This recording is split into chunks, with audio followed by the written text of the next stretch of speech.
भावलपुर जमियत उलमा इस्लाम के ज़ेर-एहतमाम मजलिस अमूमी का इजलास मुनक्किद हुआ।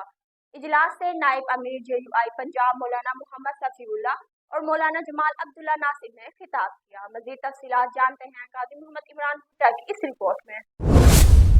जी, जमियत उलमा इस्लाम का मजलिस अमूमी के इजलास से नाइब अमीर JUI पंजाब मौलाना मोहम्मद सफ़ीउल्लाह और मौलाना जमाल अब्दुल नासिर ने इजलास से खिताब करते हुए कहा कि जमियत उलमा इस्लाम एक सियासी कुव्वत और एक सियासी जमात है। उसका हर कारकुन जमात की तरफ से अपने इलाके का नुमाइंदा है और उसकी जिम्मेदारी है कि वो इलाके में अवाम के दुख सुख में शरीक हो।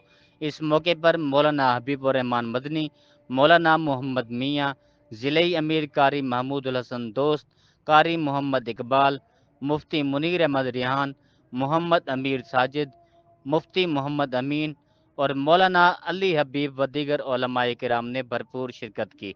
आखिर में शेखुल हदीस मौलाना मुनीर अहमद मुनव्वर ने मुल्क व कौम की सलामती के लिए खसूसी दुआ कराई। प्रोग्राम के आर्गेनाइज़र मलिक उमर फ़ारूक रिड की जानिब से खाने का भी खूब एहतमाम किया गया। कैमरा टीम के हमरा काजी मोहम्मद इमरान भुट्टा, मान न्यूज़, भावलपुर।